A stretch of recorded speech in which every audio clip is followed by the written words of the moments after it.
नमस्कार, स्वागत छ तपाईहरुलाई नेपाल अनलाइन स्कुलको युट्युब च्यानलमा। आज हामी कक्षा 10 को ऐच्छिक गणित अप्सनल म्याथमेटिक्सको ट्रिगोनोमेट्री अर्थात् त्रिकोणमिति भन्ने जुन युनिट छ त्यो युनिट अन्तर्गत रहेको ट्रिगोनोमेट्रिक रेशियोहरुको चाहिँ ट्रान्सफर्मेसनको बारेमा चाहिँ चर्चा गर्दै छौं है त। सो त्रिकोणमितीय अनुपातहरुको रूपान्तरण र त्योसँग रिलेटेड चाहिँ इम्पोर्टेन्ट फर्मुलाहरु कसरी आउँछ हैन, त्यो फर्मुलाहरुको बारेमा चाहिँ विशेष डिस्कस गर्दै छौं र त्यो फर्मुलाहरुलाई कसरी हामीले एप्लाई गर्न सक्छौं भन्ने कुरा चाहिँ यो भिडियोमा सिक्दै छौं है त। सो अब ट्रान्सफर्मेसन अफ ट्रिगोनोमेट्रिक रेशियो अन्तर्गत चाहिँ हामीले विभिन्न फर्मुलाहरुलाई चाहिँ जान्न पर्ने हुन्छ। हो, त्यही फर्मुलाको युज गरेर चाहिँ हामीले हाम्रो चाहिँ क्वेशनहरुलाई सल्भ गर्नुपर्ने हुन्छ है त। अब कस्ता खालका चाहिँ फर्मुलाहरु चाहिँ हामीसँग छन् त त्यसको बारेमा हामी बुझौं। सो हामीले sin a + b भन्ने जुन फर्मुला छ त्यसमा चाहिँ sin र cos लाई मल्टिप्लाई गर्ने प्लस cos र sin लाई चाहिँ मल्टिप्लाई गर्ने पर्ने हुन्छ र जसमा a अगाडि b पछाडी a अगाडि b पछाडी। सो यसरी हामीले यसलाई सम्झिन सक्छौं। अर्थात् sin a + b भनेको sin a cos b + cos a sin b, यो फर्ममा चाहिँ हामीले यसलाई सम्झिनु पर्ने हुन्छ, याद गर्नुपर्ने हुन्छ है त। sin a + b भनेको sin a cos b + cos a sin b। त्यस्तै sin a - b भनेको sin a * cos b - cos a * sin b। ठ्याक्कै चाहिँ सेम छ तर यहाँ भ्यालु मात्र डिफरेन्ट। सो यहाँ प्लस हुँदा यहाँ प्लस, यहाँ माइनस हुँदा यहाँ माइनस। सो यसरी चाहिँ हामीले यसलाई याद गर्न सक्छौं है त। सो यसरी चाहिँ हामी यसलाई याद गरौँ। त्यस्तै अर्को छ, अब हेर्नुस् त, हामीले यो त निकाल्यौं। अब यो दुईटालाई जोड्दा के हुन्छ त, sin a + b र sin a - b लाई जोड्दाखेरि के हुन्छ भन्दाखेरि यो दुईटालाई जोड्ने हो भने यो र यो क्यान्सल हुन्छ, अर्थात् यो र यो जोडिन्छ, अर्थात् 2 sin a * cos b। So यसरी चाहिँ हामीले यो फर्मुला निकाल्न सक्छौं, यो फर्मुला डिराइभ गर्न सक्छौं। सो यो कुरा तपाईहरुले जहिले पनि ख्याल गर्नु है। केहीको गाह्रो छैन, यो दुईटालाई सम्झिनु पर्यो, यो दुईटालाई जोड्ने, यो दुईटालाई जोड्दाखेरि 2 sin a * cos b को फर्ममा आउँछ है। सो यसको पनि हामीले चाहिँ धेरै प्रयोग गर्नुपर्ने हुन्छ। त्यस्तै अर्को फर्मुला छ, अब यो दुईटालाई घटाउँदा के हुन्छ, sin a + b मा चाहिँ sin a - b घटाउँदाखेरि के हुन्छ भन्दाखेरि 2 cos a * sin b हुन्छ, 2 cos a * sin b। अर्थात् अब योबाट यो चाहिँ घटाउँदाखेरि सो अब यहाँ नेगेटिभ हुन्छ, यहाँ पोजिटिभ हुन्छ, यो र यो क्यान्सल हुन्छ र यो बाँकी हुन्छ है त। So 2 cos a * sin b हामीले यसरी लेख्न सक्छौं। त्यस्तै अब हेर्नुस् त, हामीसँग अब cos को फर्मुलामा जाउँ।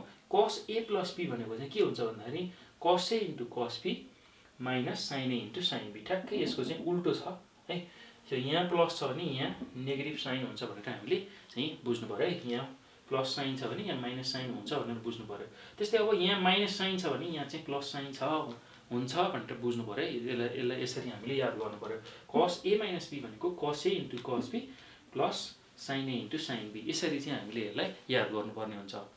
त्यस्तै अब यो दुईटालाई जोड्ने हो भने के आउँछ त भन्दाखेरि cos a + b + cos a - b लाई जोड्ने हो भने यो र यो क्यान्सल हुन्छ, अर्थात् 2 cos a * cos b, यस्तो खालको चाहिँ फर्मुला निक्लिन्छ है त। त्यस्तै यो दुईटालाई घटाउने हो भने cos a + b र cos a - b लाई हामीले घटाउने हो भने चाहिँ के हुन्छ भन्दाखेरि यो दुईटालाई घटाउँदाखेरि 2 sin a * sin b, यो cos क्यान्सल हुन्छ र 2 sin a * sin b चाहिँ आउँछ। सो यसरी यी फर्मुलाहरुलाई हामीले याद गर्नु पर्यो है। एकदमै सजिलो छ, केही गाह्रो छैन। सम्झिने कसरी भन्दाखेरि sin a + b आयो भने sin a cos b + cos a sin b भनेर याद गर्ने, sin cos sin a b, यसरी अर्डरमा।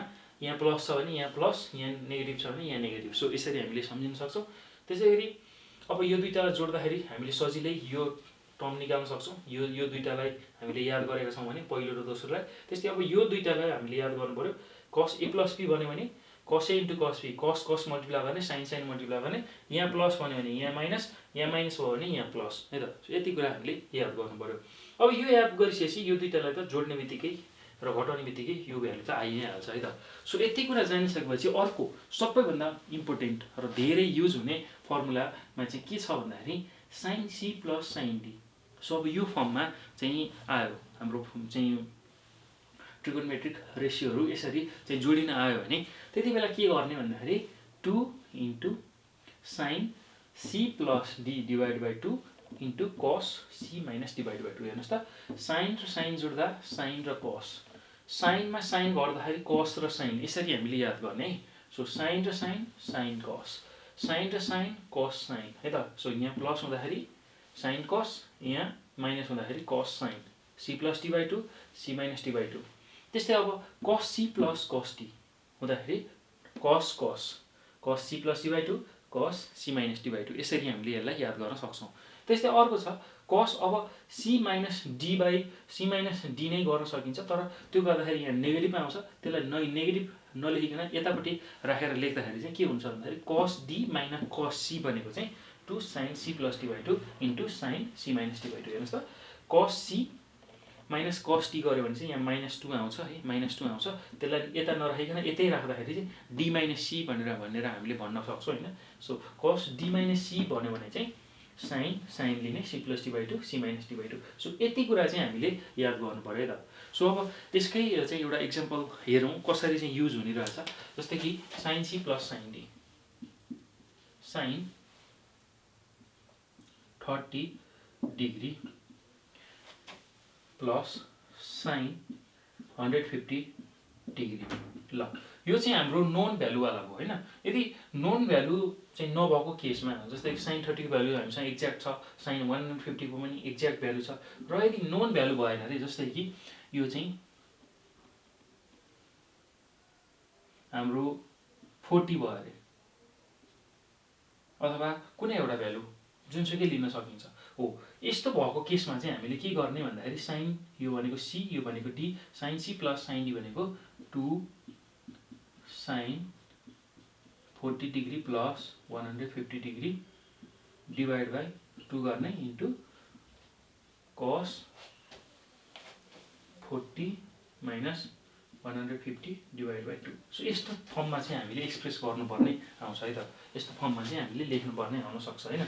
अनि अब यहाँ नेगेटिभ आउन सक्छ होइन। नेगेटिभ आयो भने कस अफ माइनस थिटा भनेको जहिले पनि पोजिटिभ हुन्छ, कस थिटा नै हुन्छ। कस अफ माइनस थिटा जतिसुकै चाहिँ भ्यालु लिए पनि कसको जुन नेगेटिभ रेसियो छ त्यसलाई हामीले लिँदाखेरि पोजिटिभ हुन्छ होइन। कस र सेकको चाहिँ सेक अफ माइनस थिटा भनेको पनि पोजिटिभ हुन्छ, यो हामीलाई याद हुनु पर्यो। सेक अफ माइनस थिटा भनेको सेक थिटा हुन्छ। त्यसै गरी कस अफ माइनस थिटा भनेको पनि कस हुन्छ भनेर याद हुनु पर्यो है त। सो यो दुईटामा चाहिँ जहिले पनि कुनै एङ्गल नेगेटिभ छ भने पनि यसलाई चाहिँ यो कसको र सेकको जुन ट्रिगोनोमेट्रिक रेसियो छ, त्रिकोणमितीय अनुपात छ, यसले चाहिँ पोजिटिभ बनाउँछ, जहिले पनि पोजिटिभ बनाउँछ। अरूलाई चाहिँ नेगेटिभ नै बनाउँछ। जस्तै कि साइन अफ माइनस थिटा भन्यो भने माइनस साइन थिटा हुन्छ है। त्यसै गरी कोसेक चाहिँ माइनस थिटा भन्यो भने पनि हामीले के बुझ्नुपर्छ भन्दाखेरि माइनस कोसेक थिटा हुन्छ।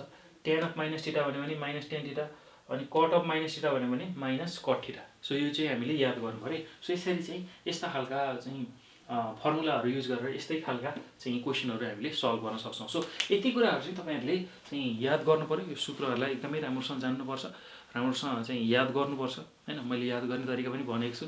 सो यसलाई चाहिँ तपाईँहरूले याद गर्नुलाई सकभर याद गर्नुलाई, र यसकै फ्रेममा चाहिँ हामीले यसकै बेसिसमा चाहिँ प्रब्लमहरू गर्छौँ। सो त्यो चाहिँ हामी नेक्स्ट भिडियोमा लिएर आउनेछौँ। सो त्यो भिडियो पनि तपाईँहरूले नछुटाइकन हेर्नु होला है।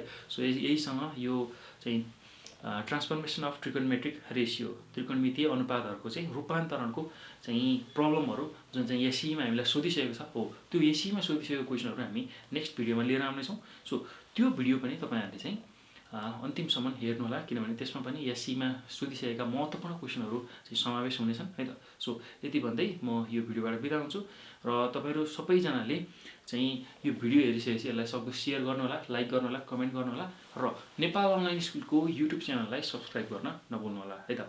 सो यति भन्दै म बिदा भएँ, र तपाईँहरूले यस्तै गरी फर्मुला याद गर्नु पर्यो, अनि एसईमा आएका पास्ट क्वेसनहरूलाई प्र्याक्टिस गर्दै जानु पर्यो। यसरी चाहिँ अगाडि चाहिँ प्र्याक्टिसहरू गर्दै गर्नुभयो भने तपाईँको चाहिँ ग्रेडिङ एकदमै राम्रो हुन्छ, र चाहिँ अप्सनल म्याथदेखि लिएर कम्पलसरी म्याथमा पनि यही तरिकाले चाहिँ तपाईँहरूले तयारी गर्नुभयो भने एकदमै राम्रो हुन्छ है त। एकदमै तपाईँले राम्रो स्कोर ल्याउन सक्नुहुन्छ है त। सो यति भन्दै म बिदा हुन्छु, धन्यवाद।